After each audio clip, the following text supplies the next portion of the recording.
I'm Pat Hughes. I'm glad you could join me for a reading from my book, Living with Ducks and Other Wildness.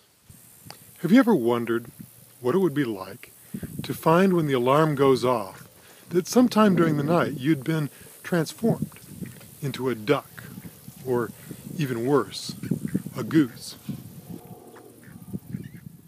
You'd probably think upon waking that it was still a dream, and that you hadn't really woken up at all.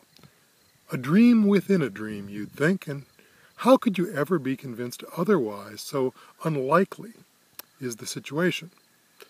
Everything that might happen to you would merely serve to reinforce your misperception. Your inability to turn off the alarm because the touchscreen on your phone doesn't recognize your feathered wing or your bony bill. The flop to the floor as you waddle out of bed. The view in the mirror of your squat body. The trouble you have taking a shower, even getting yourself wet, would all confirm that this is still your partial consciousness that tells a story and not the reality of your life from here on out. This would be a dangerous thought because, it being a dream, you would think yourself to be invincible and incapable of injury. It would seem of little risk to you to go outside where dogs run loose or to stick your head down a garbage disposal.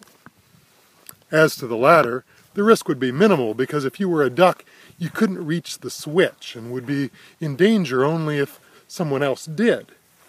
And if you live with someone who, on seeing a duck with its head stuck down the kitchen sink, would turn on the switch, well, then you already have problems enough in your life. And adding conversion into a waterfowl would be a small thing. Strange it might seem, however, to try to fly without success. We are used to, in dreams, being able to do what we attempt and will to happen. Now, I'm assuming, of course, that it is a domesticated duck that can't fly, or a goose, that you've been transformed into, and not a wild one.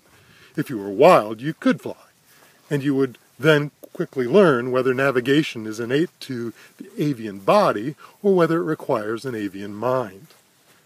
Perhaps it would be exactly that, your failure to be able to fly, though you tried, that would convince you that you had in fact been transformed into a duck, or even worse, a goose. Upon this realization, what would be your first thought? Would it be to wonder by what power you'd been transformed and for what purpose? You would, I think, assume that there was a purpose, as such a transformation as this could hardly seem accidental. If it were an accident that changed your DNA, then why a duck? Why not wake with a deformed limb or a mutant disease? Why not a dog or a chimpanzee, both of which share more with us than a duck, and thus would seem to be more likely accidental transformations? No, you would assume that this was on purpose and not some random force acting in a random way. But yet that might not be your first thought. To think deeply on such questions takes a quieted mind and a full stomach. And it is my guess that upon waking featheredly and unable to turn off the alarm with its repeated bells, you would not have a quiet mind, nor be in the mood for breakfast to have a full belly. Fortunately, though, if you were hungry, human food would be a suitable diet, bread in particular, but really anything sufficiently soft and small. Yet things in cans would be impossible to open, and those frozen would require more dexterity to microwave than a duck has. Making coffee would be a particularly difficult task. Perhaps you set the coffee maker to start automatically before you go to bed at night? Well, if so, the difficulty wouldn't arise until the second morning, or perhaps the third, as if you were a duck, it would be unlikely that you would finish off a full pot in a single day, and so some, left over and cold, would be available still on the morning of day 2. At some point, whether it's your first thought or one later in line, you would wonder what other people would think. It's an ironic thought, you must admit, since they are no longer other people, but just people. Still, you'd hardly be able to manage to wonder what other ducks would think, as you'd be unwilling still to admit that you were a duck like them. In fact, upon waking, I doubt you could really tell that a duck is what you were. Ducks and geese are not so very different from each other that it would be easy from the inside until you got to a mirror to tell your species. You would know you weren't a hummingbird, of course. But until you saw your own webbed feet, might you think that you were a chicken? Or a guinea? Probably not. Your neck wouldn't be long enough to be a guinea. Still, a wild turkey might be a possibility. Or a heron. Your type would be confirmed as soon as you heard your own voice as you tried to speak. A duck. If a honk, a goose. If a wild turkey, it would be a gobble-gobble sound. And if you were a wild turkey, then when you shook your head to wake yourself from your dream, you would feel that flap of skin slapping back and forth against each side of your neck. All of this assumes that you would have the presence of mind to make a determination of what kind of bird you were, and that you have sufficient knowledge of birds and their types that without the aid of a book with pictures arranged by coloration of the male of the species, you could identify them. It doesn't take much knowledge to tell a duck from a goose, but what breed of duck or goose, that requires greater specialty. But if you were to awake, converted to a duck, or even worse, a goose, what breed you were would not be the first question popping into your mind, nor the second, nor the third. It would likely be several days before you started contemplating such things as that, as there would be many problems that are much more immediate, and other bits of information that would be more important for you to know. You would want to know, for example, if there are common foods that are poisonous to ducks and geese. Just like if you'd been transformed into a dog, you should not eat any chocolates, as those are likely to make you sick. Then there would simply be the problem of getting out of the house. At somewhere around a foot tall, you'd struggle to reach the doorknob. If you were a goose, it might be a little easier, but only if it were a doorknob that has a lever on it rather than a smooth, round ball on which you couldn't get a grip. You could probably knock over the telephone and with your bill peck out 911.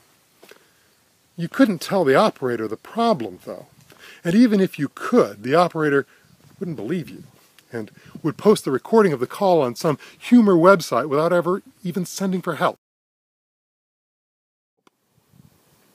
So, you would have to make what grunting sounds you could, and sounds like raspy and gaspy breath. Then when the paramedics came and broke down the door, you'd dash through and go to work, or school, depending on your station in life. If it were a weekend, it would be more convenient, unless you work weekends. So we will hope that if this happens to you, it does so on a Saturday morning.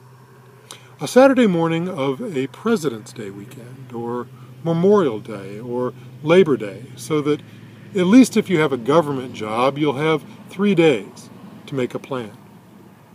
Still, even with 3 days of uninterrupted time to think the situation through, it would be difficult, if not impossible, to make a plan that would let you keep your job. But this would not be the most difficult part of being transformed into a duck, or even worse, a goose. I think the worst part would be that no one else would really think of you as being transformed into a duck or a goose, not in the same way you would. To everyone else, you would look not just like a duck, but like every duck. And they would be unable to tell you from others of your type. You would have been transformed not into a duck, but into one member of a flock. This is what I used to think before we had ducks and geese, and even for a long time after we got them. I thought that the Edie twins and the penguin triplets were really the best and only names for these 2 white ducks and these 3 black, white, and gray, because that's what they were. Groups, indistinguishable from each other.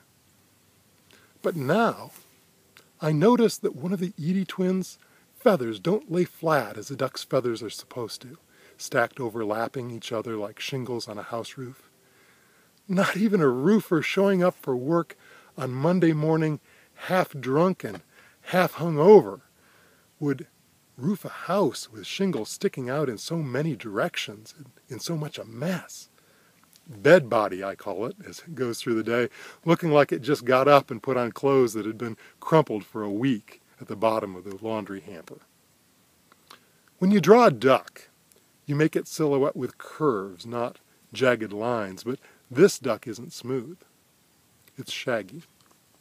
One of the penguin triplets has a few feathers that stick out of the side of its head, reminiscent of the way a man in his 40s or 50s gets a few long and wiry hairs growing from his eyebrows or out of his ears.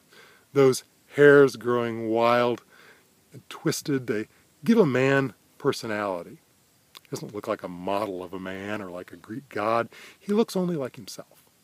And the feathers sticking out of the head on one side of this duck aren't something an artist would ever draw or anything I would ever think to write about if they weren't real and if I hadn't seen them. But they're not ugly. They're what give this penguin triplet a place to demand its own name. Ducks aren't really twins or triplets. They aren't really a group. This would be the most difficult thing about waking up as a duck. That you're a duck is all from then on out that anyone would notice about you.